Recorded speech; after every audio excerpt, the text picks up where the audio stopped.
போன வீடியோல இந்த குடும்பத்தை அந்த ஊர்லயே இருக்கிற பெரிய கடைக்கு கூட்டிட்டு போய் ஃபங்க்ஷன் அகேஷன் நார்மல் அகேஷனுக்கு தேவையான ட்ரெஸ்ஸஸையும் ஸ்லிப்பர்ஸையும் ஆல்மோஸ்ட் 20,000க்கு பர்ச்சேஸ் பண்ணி கொடுத்தோம். இந்த வீடியோ பார்ட் 2.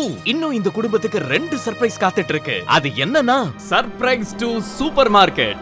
இவங்களை இங்க கூட்டிட்டு வந்ததுக்கு ஒரு காரணம் இருக்கு. நான் இவங்க குடும்ப கஷ்டத்தை பத்தி கேட்டுட்டு இருந்தப்போ இவங்க சொன்ன விஷயம் தான் இது. இவங்க வீட்ல கேஸ் சிலிண்டர் இருந்தாலும் அதை யூஸ் பண்ணி 1 வருஷத்துக்கு மேல ஆகிடுச்சாம். அதனால இவங்க சமையல் ஃபுல்லாவே விறகு அடுப்புல தான் செய்றாங்க. இவங்க கிட்ட பேசிட்டு இருக்கும்போது நானே பார்த்தது இது. இவங்க கிச்சன்ல சமையலுக்கு தேவையான மளிகை பொருட்கள் எதுவுமே இல்ல. அதே மாதிரி சமைக்கிறதுக்கு தேவையான பாத்திரமும் இல்ல. இந்த கஷ்டத்தை போக்க தான் இந்த குடும்பத்தை இங்க கூட்டிட்டு வந்தேன். நம்மளோட டார்கெட் இந்த குடும்பத்துக்கு 2 மாசத்துக்கு தேவையான பலசரக்கு ஜாமான பர்ச்சேஸ் பண்றது. அப்படி நாங்க எவ்வளவு ரூபாய்க்கு பர்ச்சேஸ் பண்ணிருப்போம்னு நீங்க நினைக்கிறீங்க? அத கிளைமேக்ஸ்ல சொல்றேன். வீடியோ இன்னும் முடியல. கோல்கேட் 2 எடுத்து போமா?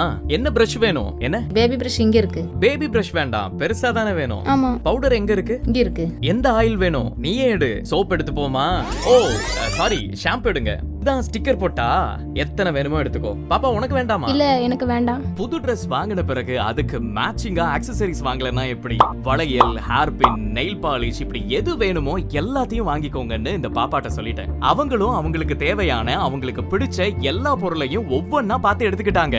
மேகி பாக்கெட் எங்க இருக்கு? இங்க இருக்கு. ஓ இங்கயா? இந்தாங்க இந்த ஸ்வீட் எடுத்துக்கோ. இந்த மிக்சரையும் எடுத்துக்கோ. இத ட்ராலில போடாத, இப்ப சாப்பிட வச்சுக்கோ. 25 கிலோ அரிசி பை 2 கொடுங்க. இப்ப எடுத்த வரைக்கும் பில் போட்டுருங்க. இப்போ நான் இவங்க கிட்ட கேட்ட 3வது கேள்விக்கு எஸ்ன்னு ஆன்சர் சொல்ல வைக்க வேண்டிய நேரம். நான் ஒரு ஐஸ்கிரீம் ஷாப்புக்கு இவங்களை கூட்டிட்டு போய் இவங்க வாழ்நாள்ல பார்க்காத ஐஸ்கிரீமை வாங்கி கொடுக்கணும்னு தான் பிளான் பண்ணி வச்சிருந்தேன். பட் இங்கேயே வாங்கி கொடுக்க வேண்டியதா போயிருச்சு.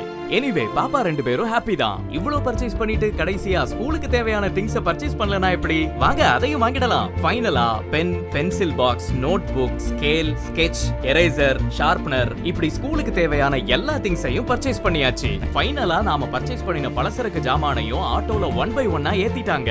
இந்த குடும்பத்தையும் பர்ச்சேஸ் பண்ணின திங்ஸையும் சேஃபா இவங்க வீட்டுக்கு கொண்டு போய் சேர்க்க வேண்டியது நம்மளோட கடமை. வாங்க போலாம். நான் இந்த குடும்பத்தை எப்படி கூட்டிட்டு போனேனோ அப்படியே திரும்ப கூட்டிட்டு வந்திருக்கேன். பட் சின்ன சேஞ்சஸோட. இப்போ நாங்க இந்த ஊருக்குள்ள வந்ததை இந்த ஊர் மக்கள் எல்லாரும் பார்த்துட்டாங்க.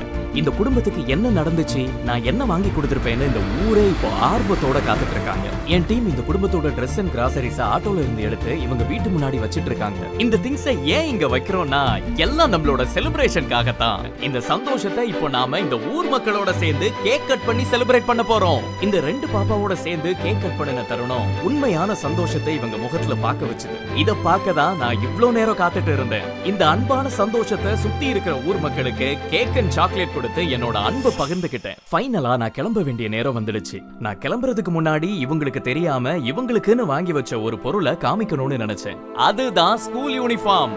இனிமே இவங்க ஒரே யூனிஃபார்மை டெய்லியும் போட தேவையில்லை.